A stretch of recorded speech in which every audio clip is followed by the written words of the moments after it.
alaikum wa rahmatullahi wa barakatuh. Thank you guys for coming back to our channel. Please subscribe and like and put on the push notifications. If you don't know what that is, it's the bell next to the subscribe button. It's going to give you notifications every time we post a video. I know it's annoying, but you don't want to miss this stuff, so thank you. I'm going to share how I became a Muslim, or like where it came about. I'm a convert Muslim. I converted to Islam 4 years ago. This is my 4th year going on 5th year, and it's been a journey. But I'm going to take you way back over to when I was born, where I was born, and kind of just my feelings, thoughts, and you know, the things I was going through that led me to where I am today. Like 3-4 weeks married, and hopefully gonna have a baby soon, and just inshallah everything works out in Allah's will, and I'm gonna let you know. So here we go.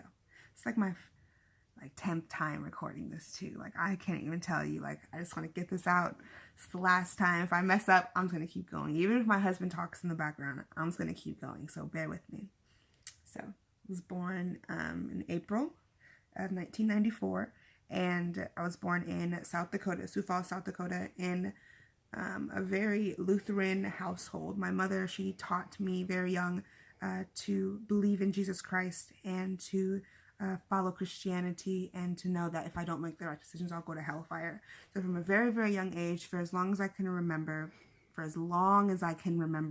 I was fearful of hell.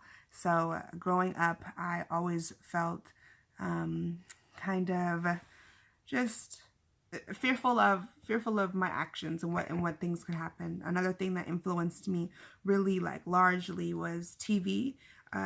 Like watching TV and movies had me always contemplating about making the right decisions and the wrong decisions, especially when I watched scary movies.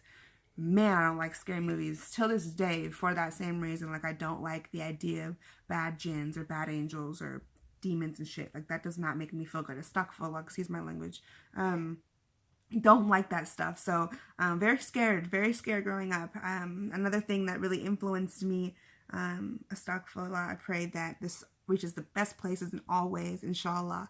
Another thing that really influences me, I didn't have my biological father around me till I was an adult, to help me feel that safety and security, to really help me understand, like, you know, how to not just feel the scariness of, you know, being a Christian and being alive and having a life, but also just like the security and the safety and all that good stuff. So as I got older, my mother did a really good job at keeping me in like Bible study and church camps, and she was the choir teacher when I was younger. So I just remember always being around church and always being around like pastors and prayer. And in middle school, I took like communion classes, so I started taking communion, and I was supposed to get confirmed, and as a Lutheran, we're supposed to get confirmed, like, you're a Lutheran now. It's not this, but like, you're a Lutheran, like, you stepped up, you're an adult now type thing. I didn't actually get to do that because I started getting like a little bit sidetracked as I got older, but I'm going to explain why in a second. So middle school, things started to change a lot for me. My friends were hella bad, like, they were bad, and I was like I felt like I was one of the mean girls, like, but I was the nicest one out of the mean girls, so I was kind of cool. I had a bunch of friends in all different areas. That's not the point. The point is in high school.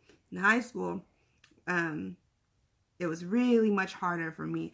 We moved from South Dakota to California in elementary school, so I did a huge shift right there. Not only was I always like super scared of like hellfire and like super scared of like dying, and super scared of like bad angels and stuff. When we moved from South Dakota to California, that changed who I was as a human being. Like, completely changed how I operated and felt, and I had a lot of panic attacks, and I would always get in trouble. And my mom can vouch for me. Like, I was always just like going through a bunch of like hard, rocky times. Always in trouble at school. It was really hard. And as I got older and I started hanging around with a bunch of friends that weren't the best for me, I started falling into the bad crowd. So I felt really guilty about my actions. When I went to high school, I moved schools again. My mom felt it was best for me to move from kind of my old friends to some new people. But when that happened, man, just going from this small little town girl in this huge school to brand new friends, like my freshman year in high school, brand new city, brand new house. I had no idea what was going on. On top of that, I felt like my high school was a freaking fashion show. So we didn't have like all the money in the world to like get me the best things. So I felt really insecure, and I felt really like, just not, I guess, proud of myself, or fully secure with myself. So one of the ways that I found myself, or security, or whatever the case may be, was really diving deep back into Christianity and finding my way back into, like, you know, believing in Jesus and worshiping Jesus and like becoming like a friend with like Jesus. It's a little bit hard, but I'm gonna keep going. I'm not gonna stop. Let me think. Sophomore, junior, and senior year in high school, so 2010, 11, and 12, I spent a lot of time around new friends, not necessarily like my middle school friends, but like different friends from that whole like like all of their behaviors and all of their actions from my middle school friends. I chose completely different friends. Like I chose people who were just so not into the stuff they were into. So I was surrounded by like new personalities and new thoughts and new attitudes, and that encouraged me to really dive like deeper into Christianity and dive deeper into like studying. So I read the Bible all the time, and I went to Bible study all the time, and that got me even more friends. And I just had I had like a really big Christian network. Like I felt like I was always like in some type of activity, and I felt like I always had someone with me that was talking to me about Jesus. So alhamdulillah, because all that happened for a reason. I'm very, very grateful. As I got older, 17, 18, life just kept getting harder and harder and harder. I started to be more aware of like the news and be more aware of like what's happening around the world. And actually at the time, as a Christian, like I was scared of Muslims. Like I didn't understand them at all. I was hella scared of Muslims. I was like, what the heck? Like these people are crazy, weird, like so much different than me. But it wasn't until I was 17, 18, I was 18 years old, I went and I met my biological father, and that changed. That this is where the story changes, is right here. So I went, I flew out of California to Virginia to meet my biological father, and it was so cool. But when I went out to him, I had a lot of questions about myself, about my religion, about so many different things. One of the things that I missed to tell you is that after high school, I started getting ridiculed by my friends because I would like really like read the Bible a lot and talk to them about Christianity. Like I felt like I was always trying to convert somebody to Christianity. I was such a jerk. I was such a jerk because I was just like, you should really be Christian. If you're not Christian, you're really wrong. Like, no, like Jesus is the way, the light. I was totally on that hype. Like 18 years old. That was so weird. I don't know why I became so like adamant about converting people, but I was being ridiculed a lot by the same friends that I had. Like they were like, why are you taking this so serious? Like, let me chill. Like I want to chill. I want to do this. I want to do that. I was like, no, we can't do that. So anyways, so fast forward, I went to my dad super confused. I was like, I don't understand this. Like, number one, where the hell were you this entire time? Number two, why do I feel so ashamed of being a Christian now? Like, why are my friends treating me this way? And number three, where do I go from here? And he, such a calm, caring, gentle, sweet, handsome. This is a member of my dad. These are the things that I know about him. And he taught me about the 5 pillars of Islam. He was a Muslim, and he wasn't as practicing as he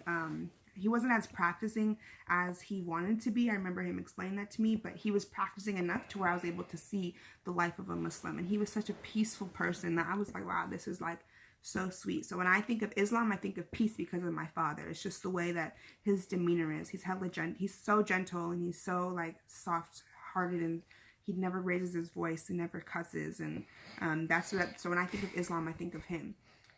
So after I left him at age 18, so I met him, I was with him for a few months, and then I flew back to California, and I spent all that time like studying the 5 pillars, and still like reading the Bible, and still definitely a Christian. Still, I think during that time from 18 to 19, before I went back to my father the second summer, I think I got baptized again. Actually, I was so adamant about getting baptized or getting closer to God that I went and did that. So just know that I was always on the grind for like becoming closer to God and not trying to go to hellfire, because I did not want to go to hellfire. So I went back to my father the second year, and I spent another month with him. And this time, I had more questions. So he called his older brother Hanif, my uncle Hanif. He called his older brother to give me all the answers that I needed, because my uncle Hanif was really on his deen and was really like on his like making sure that all the details of Islam was being were being corrected in our family. It was really important to him. So my uncle Hanif really gave me like the rundown. He told me, he made me feel very, very confident in the fact that Jesus was not God, that Jesus was not the Son of God. Like he made me feel very confident in the fact that like nobody deserves worship besides Allah subhanahu wa ta'ala. Like I got that 19 years old. It was stuck in my brain. And that same exact night I took Shahada. Like I will never ever forget that night. He had me do a full bath afterwards. He taught me how to do wudu, and he showed me like how to pray. And I went home that summer and I was Muslim. Oh my gosh, you guys. Gosh.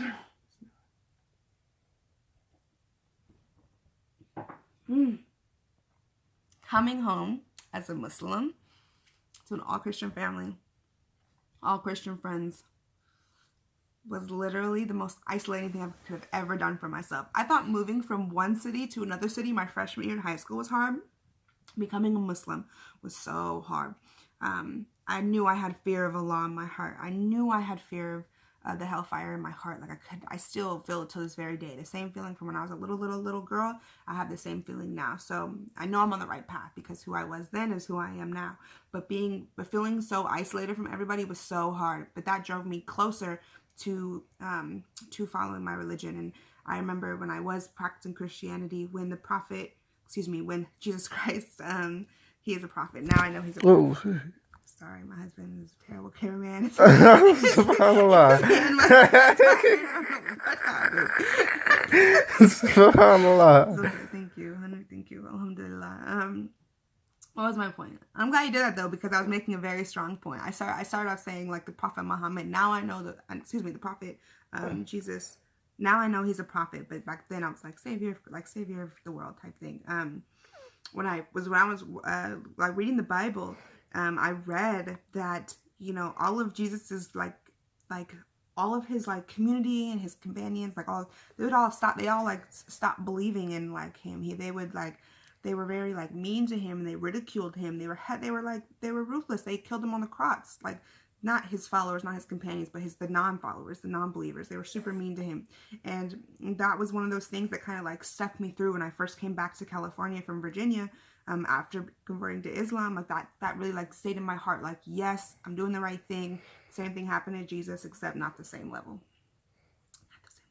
But actually, in all actuality and truth and honesty, it is the same level, because Jesus Christ, when he came out, his whole thing was that he was a Muslim, believe it or not. He wasn't saying I'm the Son of God. He said he was saying